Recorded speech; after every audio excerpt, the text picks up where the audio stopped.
Let's bring in very, very well-qualified economist, one of the most senior in the country, Saul Eslake. Saul, I said at the top of the program, if you're over 60, retired, maybe still working part-time, you've got a decent super nest egg, perhaps an investment property, look out, Jim Chalmers is coming for you.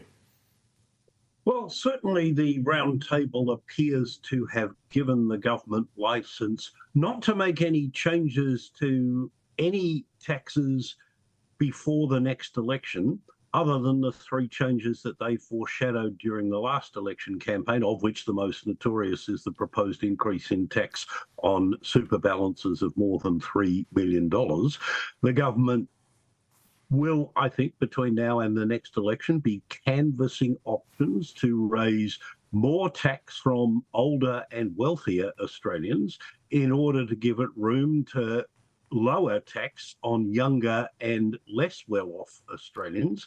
And that's something that will presumably be the subject of political contest between now and the next election and during the next election.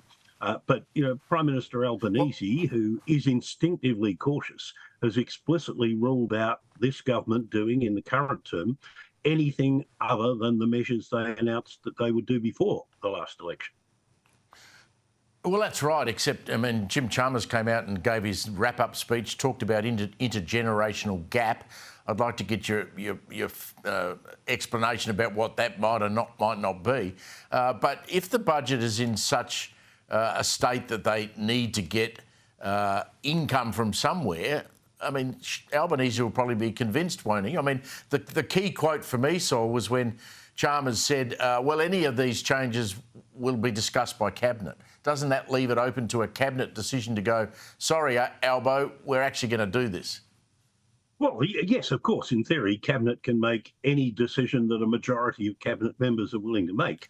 But it's pretty unusual for Cabinet members to overrule the Prime Minister, who is, you know, first among equals, if you like, who occasionally makes captain's calls.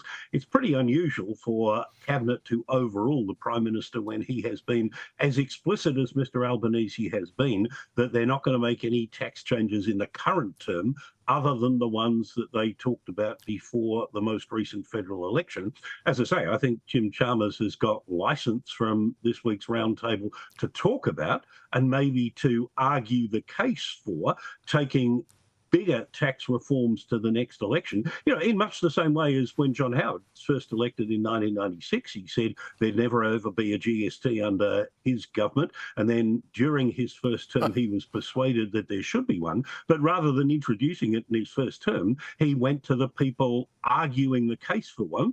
The people accepted that narrowly. He then introduced the GST, and because he had a budget surplus to draw on at the time, he was able legitimately to say that the tax reforms that his government introduced in 2000 made everyone better off. You know, the current problem is, of course, that we've got federal budget deficits now as far as the eye can see, and it's simply not possible to do tax reform in a way that makes everyone better off.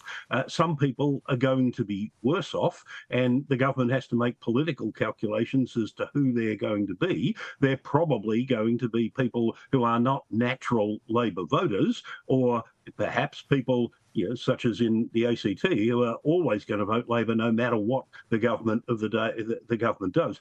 The other thing that I think is seared into Mr Albanese's experience, of course, is that he was part of a government led by Julia Gillard that in the 2010 election said there'd never be a carbon tax under a government which she led. The government then, under Julia Gillard, under pressure from the Greens, introduced a carbon tax, and that enabled Tony Abbott to launch a devastatingly effective campaign against that government, which cost the Labor government in 2013. And I think Mr Albanese doesn't want to repeat that experience. So even though perhaps Jim Chalmers might like to do more on the tax front between now and the 2028 election, Mr Albanese isn't going to let him do that. He will have to argue the case, put it to the people at the 2028 election, and given how big their majority currently is, there's probably a better than even chance that they will win it, but they will win it being able to claim, just as John Howard could in 1998, that he's got a mandate to make tax changes that he has talked about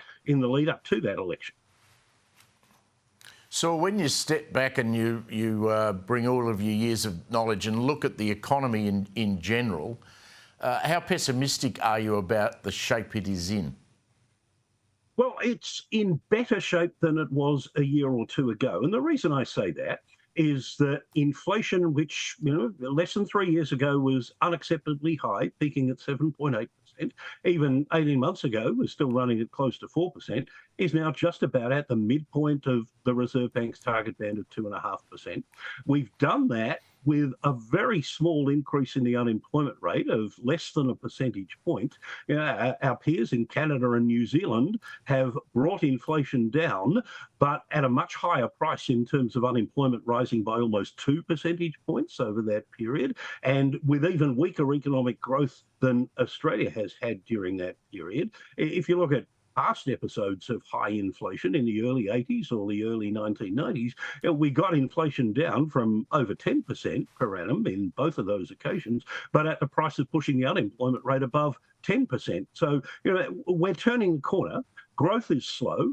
The biggest challenge I think we face at the moment is, as this summit this week, this roundtable this week was seeking to address, is our pretty appalling record on productivity growth, which is, every galah in the pet shop says is the only sustainable source of improvements in national and individual living standards over long periods of time.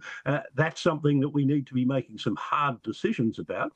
This week's roundtable perhaps will speed up making some relatively small decisions on things that have been around for a long time, like red tape surrounding the building industry and the recognition of occupational licensing across different state borders and so forth. If that can be sped up, they're small steps, but they're steps in the right direction.